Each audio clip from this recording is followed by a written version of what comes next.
Good morning student. Class 9th के लिए chapter 10 है वाक, जिसकी रचयिता हैं ललद्य। ललद्य कश्मीरी भाषा की लोकप्रिय संत कवित्री है, जिनके जन्म के बारे में कोई निश्चित प्रामाणिकता नहीं दी गई है, लेकिन यहाँ 1320 के लगभग कश्मीर स्थित पामपोर के शिमपुरा गांव में हुआ था। उनके जीवन के बारे में यहाँ बताया जाता है कि वह काव्य शैली जो लिखी है वाक में, जिस तरह हिंदी में दोहे, साखियाँ, मीरा के पद, तुलसी की चौपाइयाँ, रसखान के सवैये से मानव को अपने जीवन में बहुत कुछ सीख भक्तिकालीन मिलती है, आचरण के संबंधित मिलती है। उसी तरह इनकी इस कविता में वाक में उसी तरह की सीख दी गई है। इसमें जीवन मूल्य को सबसे धन्य माना गया है और धार्मिक आडंबरों में जो तामझाम होती है उसका विरोध किया गया है। लोक जीवन के तत्व से प्रेरित ललद्य की रचना में तत्कालीन पंडिताऊ भाषा संस्कृत और दरबार के बोझ से दबी फारसी के स्थान पर जनता की सरल भाषा का प्रयोग किया गया है। यही कारण है कि ललद्य की रचनाएं सैकड़ों सालों से कश्मीरी जनता की स्मृति में आज बानी की तरह जीवित है। आधुनिक कश्मीरी भाषा का प्रमुख स्तंभ माना जाता है। इस भक्तिकालीन व्यापक जनचेतना और उनके अखिल भारतीय स्वरूप से परिचित कराने के उद्देश्य से ललद्य ने 4 वाकों में हिंदी का अनुवाद प्रस्तुत किया है। इनके अंतःकरण से संभावी होने पर ही मनुष्य की चेतना व्यापक हो सकती है। जब तक मनुष्य में संभावी की भावना नहीं होती है, तब तक सही चेतना को हम सामने नहीं रख पाते हैं। यहाँ अनुभव के द्वारा बता रही हैं कि भवसागर से पार लगाने के लिए व्यक्ति को सत्कर्म ही सहायक होते हैं। भेदभाव का विरोध और ईश्वर की सार्वव्यापिकता का बोध यहाँ चौथे वाक्य में दिया गया है। ललद्य ने आत्मज्ञान को ही सच्चा ज्ञान माना है।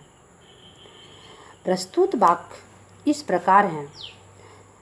रस्सी कच्चे धाग की खींच रही मैं नाव, जाने कब सुन मेरी पुकार, करें देव भवसागर पार।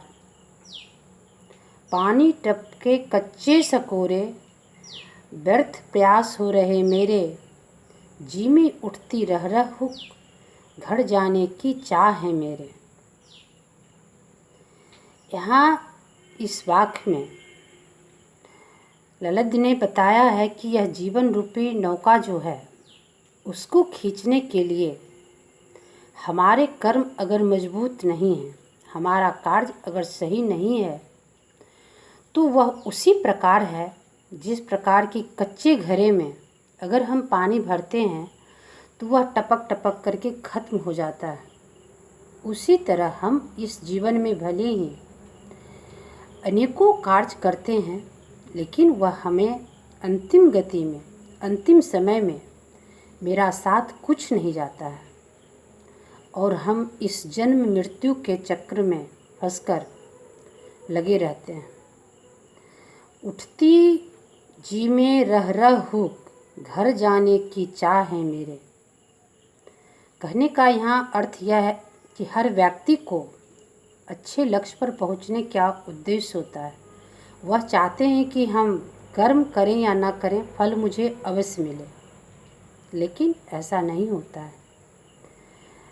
अगर मनुष्य के पास लेखा जोखा होता है तो ईश्वर के पास भी हमारे हर कर्म के लेखे जोखे होते हैं और उसी के अनुसार व्यक्ति को सत्कर्म का फल मिलता है।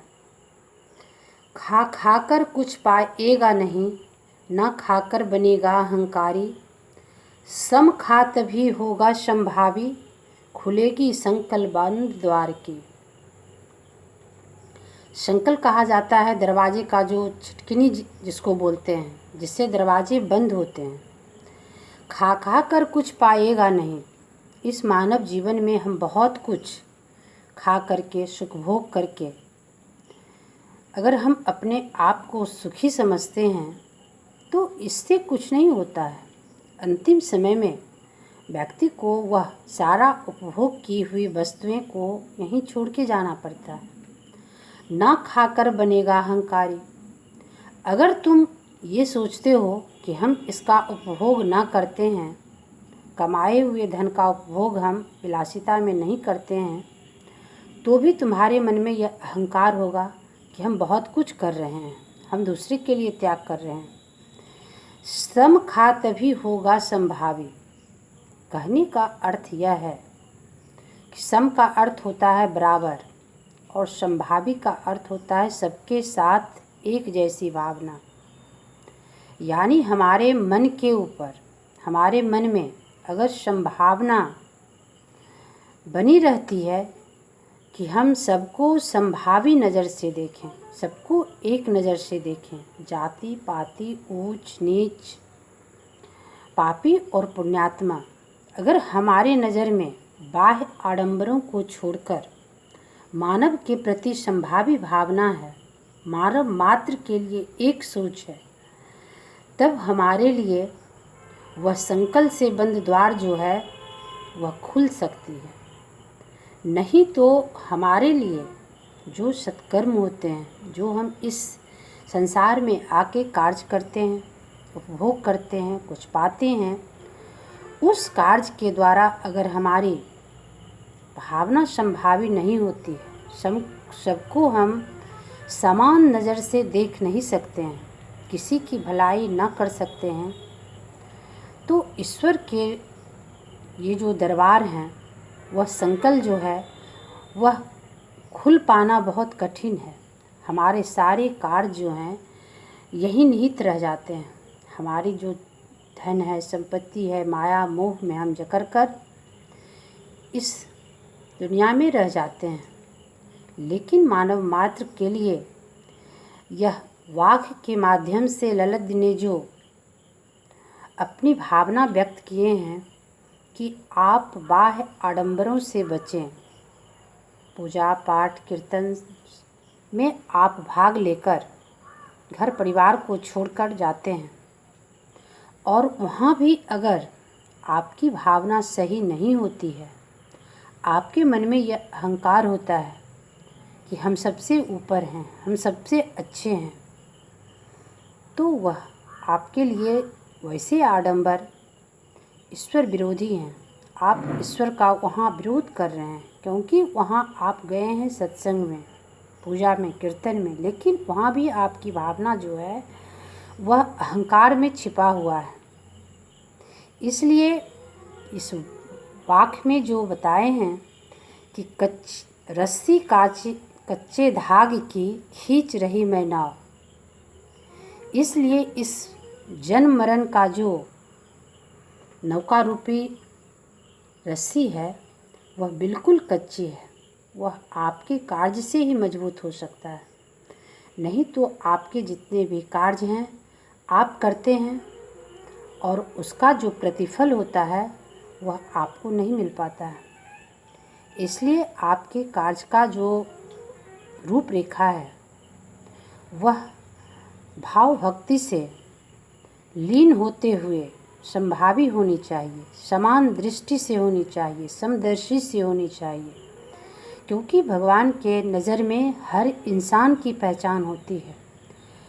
हर लोगों के कार्य को वह बारीकी से देखते हैं और हमारे मन में जो यह भावना बनी रहती है कि हम सबसे अच्छे हैं, हमारा कार्य सबसे अच्छा है, यही भूल हमारे कच्चे धागे की तरह हमें बीच रास्ते में छोड़ देती है।